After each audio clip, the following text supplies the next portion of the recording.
Assalamualaikum warahmatullahi wabarakatuh. How are you today?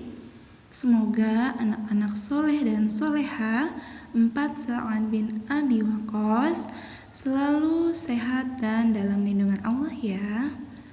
Alangkah baiknya sebelum belajar kita membaca doa belajar terlebih dahulu ya nak. Rabbi zidni ilma warzuqni fahma. Amin. Oke, tidak terasa pada pertemuan kali ini kita sudah masuk tema 3, subtema 2 yaitu tentang bagian-bagian tubuh hewan dan fungsinya. Materi yang akan kita bahas pada hari ini yaitu bagian-bagian tubuh hewan dan fungsinya, peran hewan dalam menjaga keseimbangan alam, dan upaya pelestarian hewan. Yang pertama yaitu bagian-bagian tubuh hewan dan fungsinya. Bagian tubuh hewan dibagi menjadi 3. Yang pertama yaitu kepala, yang kedua yaitu badan, dan yang ketiga yaitu alat gerak. Bagian tubuh hewan yang akan kita bahas pada hari ini, yang pertama yaitu mamalia, contohnya sapi. Yang kedua yaitu aves, contohnya burung. Yang ketiga yaitu Pisces, contohnya itu ikan. Dan yang keempat itu insekta atau serangga, yaitu contohnya kupu-kupu. Marilah kita bahas satu persatu dari bagian tubuh mamalia, contohnya yaitu sapi. Yang pertama yaitu mata. Mata berfungsi untuk melihat. Yang kedua yaitu ada telinga. Telinga berfungsi untuk mendengar suara. Bagian tubuh yang ketiga yaitu hidung, berfungsi untuk bernafas. Bagian tubuh dari mamalia yang keempat yaitu mulut, yang berfungsi untuk makan dan berkomunikasi dengan sesama jenisnya. Bagian kelima dari bagian tubuh pada mamalia yaitu kaki, yang berfungsi untuk berjalan.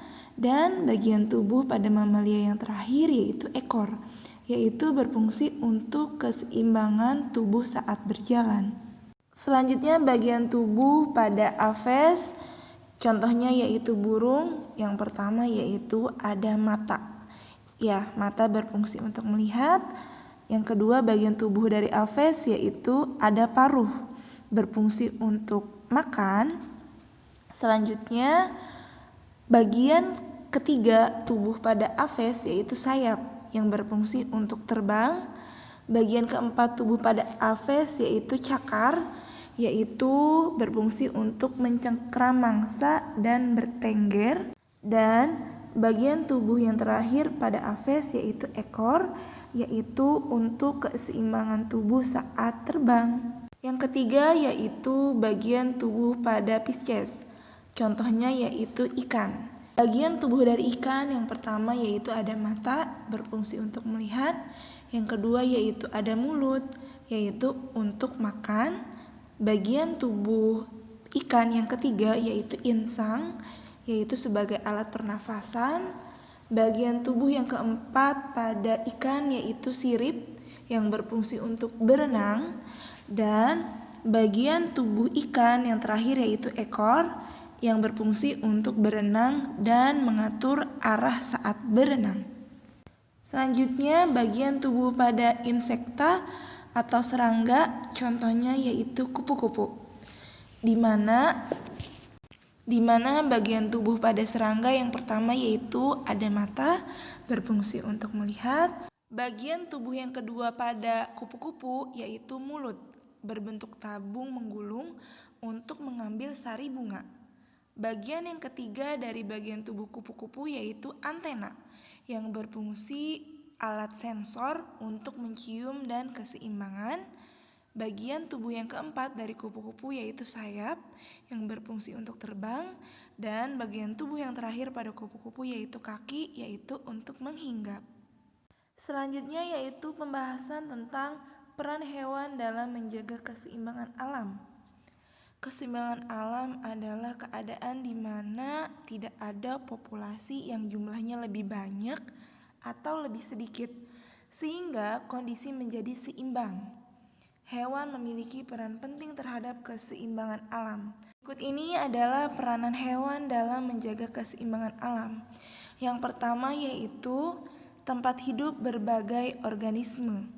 Yang kedua yaitu sebagai dekomposer. Oke, kita bahas satu-satu. Yang pertama yaitu tempat hidup berbagai organisme.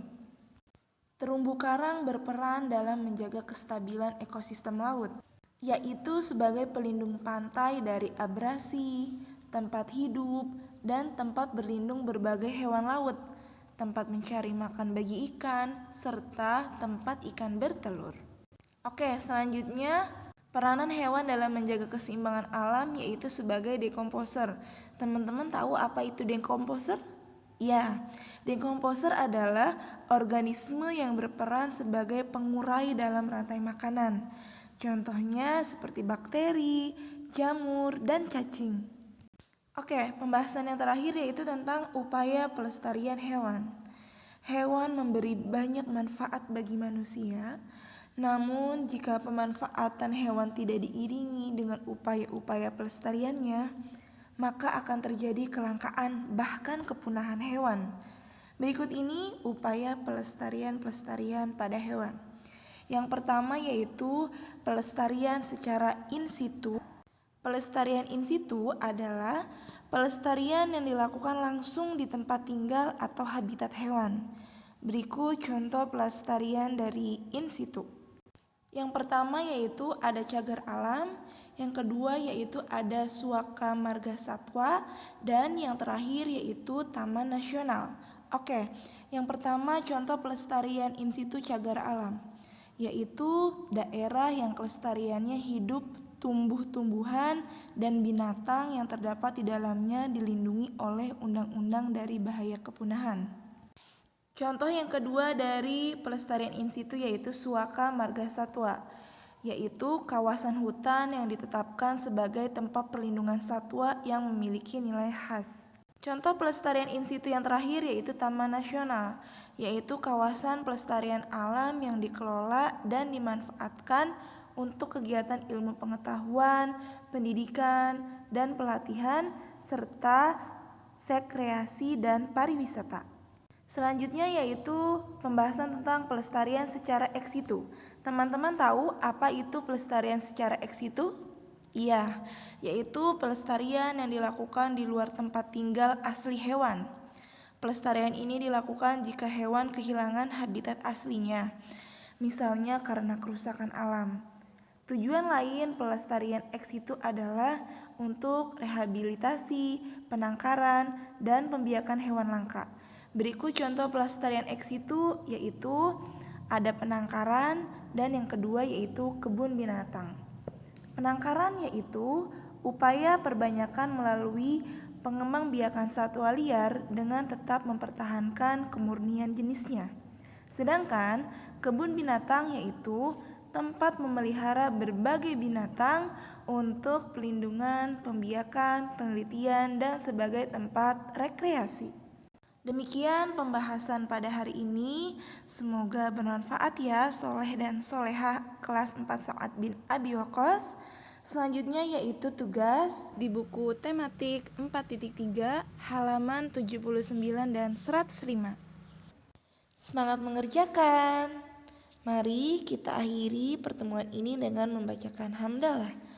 Alhamdulillahirabbil alamin dan doa setelah belajar. Subhanakallahumma wa bihamdik asyhadu an la ilaha illa anta astaghfiruka wa atubu ilaik. Bismillah akhiri. Wassalamualaikum warahmatullahi wabarakatuh.